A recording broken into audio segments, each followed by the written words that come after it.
Oh, I feel all nervous now. Oh, don't be. What am I really gonna do? What chaos can I cause today? I'm expecting chaos. I almost want the chaos. Oh, well, you're in the right market then. Hell yes. Good morning, evening, or afternoon to all of you beautiful people. Josh here, back to bring you some of that sweet voice-based content. So, I am very, very excited to announce that I am, once again, not alone. I am joined here today by the magnificently, stupendously, incredibly talented, so talented that I'm stumbling over my words. I am here with Shakyra Dunn. Say hi. Hey, hi, how's it going? I'm Shakyra Dunn. I guess I am. You sure are, you sure are. Shakyra, why don't you give us a quick fire, tell us about yourself a little bit. Sure thing. Well, for one, since we're doing a lot of different content today, I am a voice actor. I've done some work for anime such as my dear friend Nokotan. I've done some work for animation projects such as Broken Beat Forthbringers. And, oh boy, so many NDAs. Yes, please don't cause yourself problems just for the sake of this video, for the love of God. Why would I ever do that? I can't risk anything like chaotic or anything. You did say in the cold open that you were going to bring the chaos, so I just have to be sure. I live for chaos. So, in today's video, I put out a tweet not too long ago, basically saying, hey, let's talk about the most hated voice actor misconceptions that there are out there. Me and Shakyra are going to have a chat about them, and yeah, it's going to be all fun, good times. So, are you ready to potentially rage a little bit today? Chaos! Yes, absolutely. Well, let's get straight into it. Without any further ado, let's go! So, the very first one we've got on here is from Twitter user MannyDP, and they say that screaming is the only way to give a truly emotional performance. A character silently staring at another who betrayed them as tears flow down their face, a face slowly transitioning from shocked to dejected, and whispers through a crackling, tired voice, get out, hits hard. That's a very long description, but the root of it is just that screaming is the only way to give a truly emotional performance. Oh boy. Shakyra, do you disagree on that one? Honestly, as someone that really loves to scream, no, I don't agree that screaming is the only way to get a really emotional performance.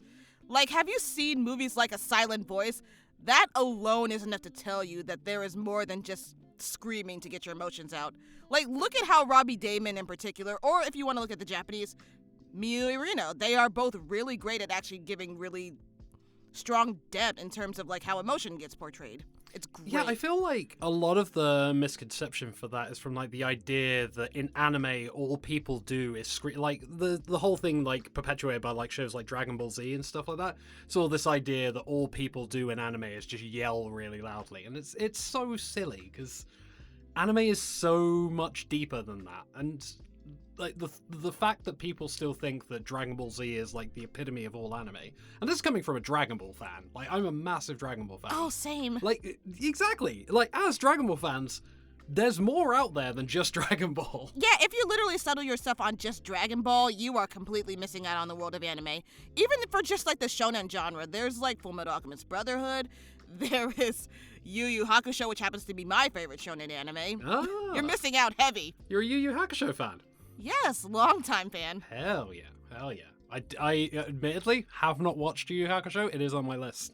My never-ending list of anime to watch. And you better watch it in the dub because the dub is so much better. So definitely a hard disagree on that first one. Hardcore.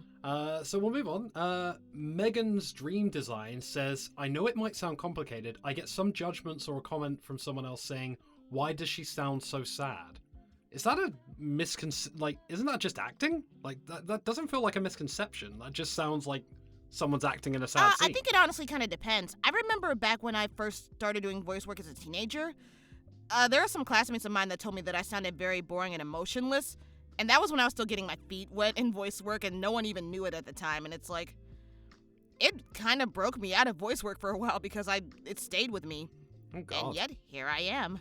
Yeah, you've definitely, like, overcome all of that, because, I mean, you're doing insanely well nowadays. But, yeah, Thank you. I personally have never had this happen. Like, as somebody who's, like, taken, like, a number of classes and things like that, is that common, that people will point out that somebody sounds maybe, like, stilted or or like unenthused or sad or anything like that? Is that common in classes? Yeah, I would say so, especially when you're just getting your feet wet and starting out. That's a pretty common thing to hear. It's annoyingly stupid that people do it, but yeah, it definitely happens. Oh, I guess that's technically a misconception that can be agreed with then, I guess.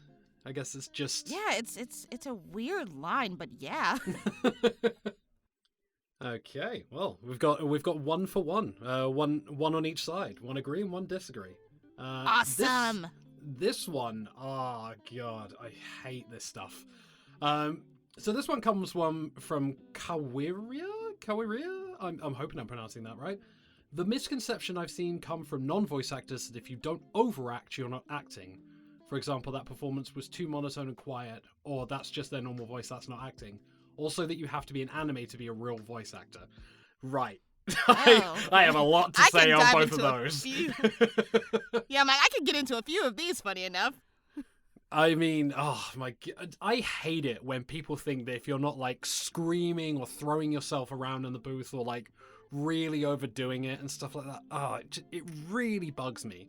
One of the biggest ones I've seen, I talked about it recently in a video I made about celebrities in voice acting, and it was this idea that Chris Rock was like, voice acting is easy, all I have to do is go, it's time to go to the star. And it's like, that's not the be all and end all of voice acting. Like, you have to have a little bit of range in your emotions at the very least. Like, I know I have this very latent memory of being like a teenager and watching Disney Channel a lot, and I strictly remember Ashley Tisdale from Phineas and Ferb, how she was like, you always go pretty big with voice acting, and I'm like, that's only half true these days. Yeah, I feel like restraint is actually one of the hardest things to do when it comes to voice acting, because it's really easy to, like, if you're coming across in like an emotional scene or something very heavy or like a big shouting match, it's really easy to bring up all of those emotions and really give it your all. But to restrain yourself and pull yourself back, I think that's a lot harder. A lot of voice actors struggle with like restraint. Yeah, especially when there's like, going back to the screaming portion, yeah, you can go pretty big in terms of screams. Just don't do it to the point where you pass out like Sean Schemmel. So the next one comes from Harry Dyer. Says, it's not so much a misconception, but it's something I've seen discussed a lot. Does follow account really matter that much? I mean, I talked a little bit about this in my most recent video, but what's your take on this? Because I've seen a few different takes on the whole follow account means you're more likely to land big roles thing. What's your take on it? Oh, gee, what is my current follower count? Hang on, let me have a look. You're 12.9k. So yeah, I would say I'm a pretty sizable voice actor in terms of follower count. I hate that it actually does matter in some cases. It's stupidly annoying, but they do it for like the promotion sense of all of it. I hate it. It's stupid. But that's why they do it. For promotion. If you have a lot of followers, you're more likely to get your stuff in terms of like a certain audience too. So it matters in the sense of like promotion. I don't think it should determine that you get roles if you have a big follower count. I agree. I feel like, especially when it comes to voice acting, you should choose the person who's right for the role. Because there's been so many cases over the years of somebody being cast in a role and that just not working out. Like, one of the biggest examples I use, I'm a huge fan of Tobey Maguire as Spider-Man in the original Spider-Man Sam Raimi movies. But his voice acting in the Spider-Man games, the movie tie-in games, not that good. to put it nicely. I think another good example of that, I love Zendaya's work, but I don't think she was a good voice actor for Lola Bunny in Space Jam 2. Oh god, no. And also, why was she the only one that got her actual name compared to like, oh hey, this is Bugs Bunny, this is Daffy Duck, this is Zendaya as Lola Bunny. I imagine I never let go of that. I imagine it's the, like you said earlier, capitalizing on the name value to get additional promotion through. Yeah, but I'm like, even as like a fan of animation or just a voice actor in general, that would make me so mad if I was the only one that got my actual name there. So next one comes from Skylar, voice actor who you should definitely be following. And I imagine, I'm excited to hear how much this statement is going to piss you off. Oh, do tell. Voice actors aren't real actors. This crap again. Where's the soapbox? All right, my soapbox. Speakeasy. I would argue voice acting's a lot harder than real acting. Yeah, I'd agree, to be honest with you. I'm someone I got my start in stage acting. Voice acting is so much harder than the stage acting, because, like, being able to just give your performance through your voice is a lot harder than being able to use, like, your facial expressions, your arms, and things like that. Not to mention, think about the fact that they still have the physicality when you're doing voice work. You have to lift your arms, you have to project, you have to move around a little bit. Some people stand. I personally sit. I used to sit. I can't sit when I voice act anymore. I've noticed that I move around too much when I'm sat in my chair. So when I listen back to my takes, I can hear my chair rustling in the background. I personally would stand if I were actually in a bigger closet. So yeah, I just have to be mindful of my movements. That's my only issue. That makes sense. But yeah, no, I would argue voice acting is much harder than actual, like, movie acting. Absolutely, could Chris not agree. Pratt. Oh god, don't get me started on Chris Pratt. I've ripped into Chris Pratt on this channel far too much that I'm genuinely scared one of these days he's gonna call me out. Like, I have ripped into him so many times on this channel. Hey, I mean, it's good promo. I mean, yeah, but then I'd have a lot of Chris Pratt fans coming and calling me horrible names, and I'm not ready to deal with that. I genuinely wonder who these Chris Pratt fans are because I don't relate. Oh god, I don't know. I'm not sure I want to know. So, next on the list is a fellow mutual of both of ours. It's Dark Cloud. Dark Cloud VA. Hi, Brandon. Shout out. I say shout out, he's got more followers than I do, so. I think we're about there. And he's put, so what's your job? Oh, I'm a voice actor. Oh, cool. What anime have you been in? I've always wondered why the standard has to be anime when it doesn't even pay the greatest. Me experiencing it. I think that... I guess it's because, like... No, I was about to say, like, surely it's the most common thing that you see voice actors in, but I don't even think that's necessarily true anymore. No, I think I see more people in video games and animation, not even anime. I'll also say it's a lot harder to actually get into anime because, oh boy, location, location, location. It's always stinking location, man, and I hate it. I have always wondered, like, what was the process of you getting into to Nokotan? I actually got a recommendation from my buddy, the awesome and great Josh Portillo. Love you, Josh. Love that man. Shout out to Josh. Yes. But yeah, he actually helped recommend me in terms of, like, auditioning for the process, and while I did not actually book a lead, I did actually book supporting characters, so that's how I kind of got my footing in there. I mean, supporting characters is still great. Yeah, and I'm like, and I play someone that is 88 years old, despite being like 30. And it's like, oh, I'm old. Got it. I think I'm trying to remember now. Are you younger than me? I can't remember. I'm 30. Oh no, I'm younger than you. Not by much, but I am younger than you. It's okay. I'm older than everyone, it seems. With age comes wisdom, Shakyra. Well, I think I've kind of missed that step in my life. Okay, so next up, my absolute, one of my bestest friends of all time, Lila Shines. Shout out to them. Hi, Lila! I hate when I tell someone I'm a VA and they think I can sound like any character they can think of. Can't tell you how many times I mention I'm a VA and I'm asked, okay, then do this person's voice. Oh boy, okay. I'm going to say first, as someone that has done videos for people like Daito Modachi, where a lot of his waifu content is literally impressions, I suck at impressions. I suck at impressions. I've said it before, but I feel like impression content on YouTube has almost ruined the perception of voice actors. Like, everybody seems to think nowadays that because, like, some voice actors like Brizzy Voices and Brian, oh, his surname escapes me. What's his name? What's the name? I'll pop it up on screen. We threw out his name. We threw out his name! I will say, though, it did definitely breed a lot of variety of voice actors to do impressions back in the day. Like, do you know how many people can pull off a Johnny on Bosch impression nowadays? A lot. That is true. I am not one of them, but a lot.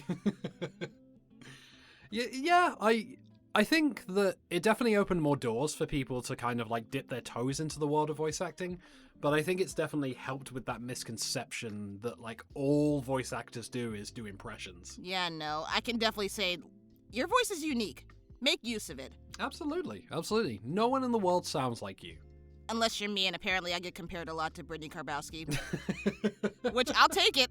I heard one of her roles when I was a teenager. It was for Yuri from Angel Beats, and I'm like, that does sound like me. That bothers What me. a show, Angel Beats. Oh, what a show. Yeah, another one actually I got recently was for Zenless Zone Zero. There's a character named Coleta in there. Everyone kept asking me, like, wait, is this you? And I'm like, I would remember doing this game. The eternal quest to get into a Hoyoverse game. One day. Yeah, what's that like? Because I don't know the answer. What's that like? God, if only. Maggie, can you tell us? Maggie Elise, can you give us the down low? Yeah, Maggie, help out, please. Maggie, we've been in anime together. Come on, give me the secret code. Love you, Maggie. Help a she they out. So, next up on the list, Metastar VA says the belief that people with speech impediments shouldn't be voice actors or are worse than anyone who doesn't have them, be it a list. Roticism? Yeah, Is that yes, right? roticism. Roticism. Yeah, it's Or roticism. anything else under that umbrella. You specifically said that you had stuff to say on this, so I'm gonna leave this one open to you. Yeah, fun fact, I actually have a lisp. I've never noticed that. Yeah, no, legit, I actually have a lisp.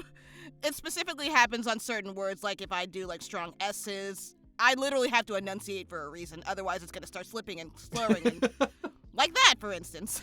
But yeah, no, I've done anime, I've done a lot of video games, I've done a lot of indie animations. I got a lisp. And I also talk really fast, which I did not discover that was a thing until I did my first commercial class, I think 4 years ago. And I'm like, that's a thing? Oh, crap. I'll also say another couple of examples I can think of. My buddy Lance McDonald, he has a stutter. James Earl Jones has a stutter too. I'd completely forgotten about that. So yeah, your disabilities do not determine your skill. Absolutely. And you should not feel like you have no chance simply because you have a disability. Couldn't have said it better myself. Oh god, this one. Oh man. Yeah. So Patty Knox VA says that it's easy, that it takes no training, that it's about your voice and not about your acting skill. I had a friend message me asking how to be a voice actor and balked when I said they needed training. Since I was getting work, it must be easy. I've had a ton of training. Oh, bro. If it was easy, everyone would be doing it. And everyone will be smashing it, getting roles in everything in the world. It's not easy doing voice acting. Yeah, actually, it's gotten even harder because a lot of people, when the pandemic started, they jumped into doing voice work because we couldn't leave our houses. So yeah, if it were that easy, everyone would be doing it. It's insane to me. And again, I mentioned this before in a previous video, the video that I did on celebrity voice acting. When Chris Rock said that it was easy because all he had to do was be himself, it infuriated me because it was almost like he was ignorant of his own privilege, that like these characters are made for him. He's not built for the characters. Like the characters are made to suit his voice. That's not the case for every voice actor. Yeah, legit. If anything, we have to amend our own voices just to fit certain characters, even if it's hard to do in our range, even if it's like more than we can put on our plates. There are people that even lose roles simply because they can't pull it off when they actually get into the booth. Absolutely, 100%. Like, I admit, I'm someone that's had that happen. I booked a role, I couldn't pull it off when I was actually doing it in the live session with the director. They recast me. It happens. It's sad, but it happens. Yeah, I had the same thing happen to me. I was originally booked for a role. I had stuff put out as that role, and then stuff changed and I couldn't do the voice anymore, and they recast me. No bad blood, nothing that, like, I wasn't going to kick up a fuss about it. These things just happen. You have to have some form of training. And like when I say training, like, obviously voice acting training from a reputable source is the best way to go. But if you can't afford that, community theatre. That's something. It's like, it's a foot in the door. Exactly. Star Jackson, absolutely very excited to have Star comment on my stuff. Shout out to Star. Love you, Star. Simply put, that we are rich. I work a day job that I hate. I am also a full-time worker. I literally have a GoFundMe to try and help supplement moving from where I am.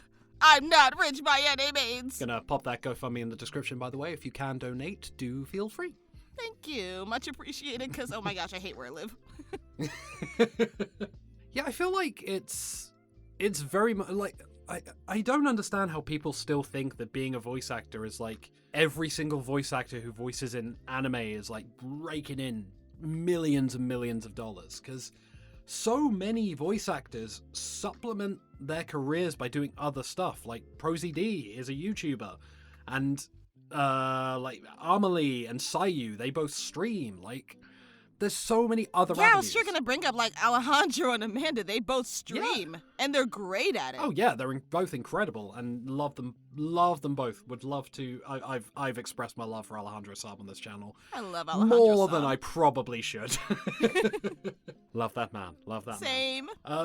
But yeah, like this idea that like you go into voice acting and you immediately make a ton of money. It's mad. It's absolutely mad. It's crazy to even consider the idea like, oh, I'll be a voice actor, I'll be rich instantly. No, it does not work like that at all. God, if only it worked like that. Like, if I can at least be a little stable from voice work, I'd be fine with that, but nope. There are people that can do it full time. Like, again, my buddy Josh Portillo, he literally paid off his loans. He got completely clean of debt doing voice work, but that doesn't work the same for everybody. No, it's different strokes for different folks, and it's so dependent on where you are, who you know, the amount of training you've had. There's so many different factors that go into it. There's people who may never make a full-time career out of voice acting. Yeah, it's just a reality. See, Lisp? That's a reality you actually have to think about. Absolutely. Alrighty, we got two more to go, and my buddy Patrick has said, in order to get into voiceover, you have to have a different, unique voice. We can't all be Patrick Warburton, man. I love that that's the example we use. Well, that's a really unique voice, and funny enough, too, two of his kids actually do voice work, too, which is amazing. But I mean, like, the idea that your voice has to be so different from everybody else's is so ridiculous. I mean, I've talked about it before, but like Bryce Papenbrook, his voice he's got that stereotypical anime protagonist voice, and he's booked so much stuff in his life. He's made such an incredible career out of voiceover. Can I make a comment on Bryce Papenbrook? Oh, please do. This is going to be slightly controversial. I love Bryce Papenbrook when he's not the main character. Ooh, that is a controversial take. Okay, what's your favorite Bryce Papenbrook role? Oh gosh, I would definitely say my favorite of his currently would probably be Inosuke, funny enough, from Demon Slayer. Yes. And tied with that would actually be, I would say probably Law from Tales of Arise. Oh wow, that is. So yeah, two I good like ones. him when he's not the main character. Like, I know his Eren Yeager role is like highly praised and everything, but I don't care. I hate his Kirito. I hate him as Asbel Lant in Tales of Graces. I don't like him as the main character, but I'll listen to everything else he does. We got one more comment on the tweet, and that comes from a close friend of both of us, Jay from Bussera Studios. Hello, legendary client. Absolutely, love that dude. I did some comic dubs from today, actually, weirdly enough.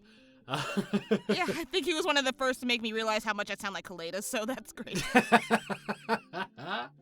So Jay said, how dare you VAs talk about personal problems like race, LGBTQ, or others in my anime escapism? What's your thoughts on that one? Where are those tweets of mine? Oh my gosh. Well, I can definitely say I've been on the soapbox of this many a times, and I personally had death threats from that, so I know that feeling a little too well. Yeah, thanks a bunch, Rev says Desu, you prat. Yeah, you dick.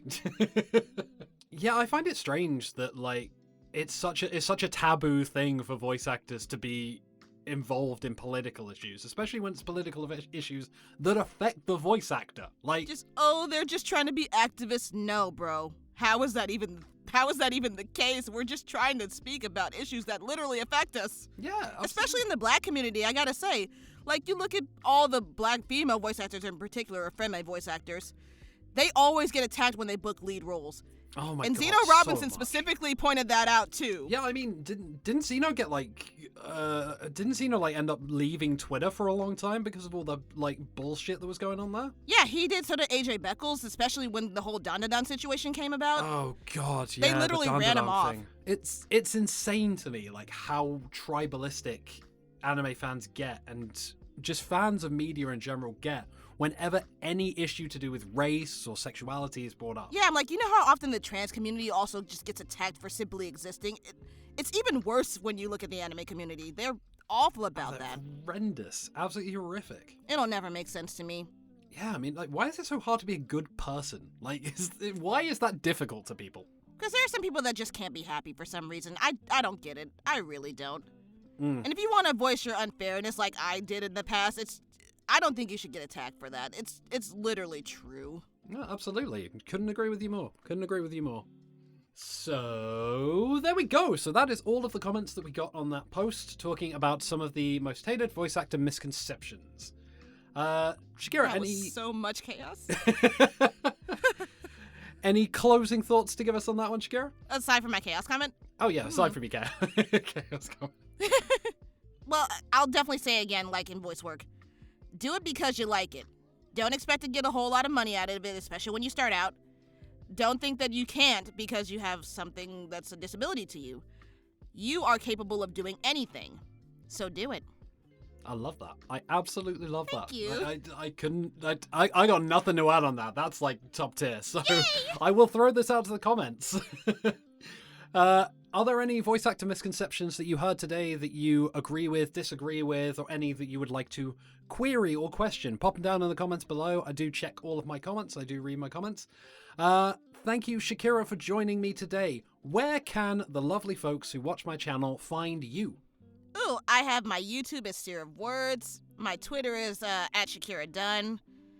My Instagram is also at Seer of Words. What else do I have? My gosh, what's social media? My website is ShakyraDunnVA.com. I think that's all I can think of for social media. Yeah, if there are somehow any casting directors in my YouTube viewership, then cast Shakyra. It's just cast Shakyra and everything. We appreciate it. Thank you. If you did enjoy this video, then do leave a like and subscribe to my channel for more beautiful voice-based content. Keep your eyes out for my next video. I will have Shakyra on the channel again very, very soon. Sooner than you might think, in fact. But until next time, thank you again, Shakyra, for joining me today, and thank you for giving me all of your awesome opinions.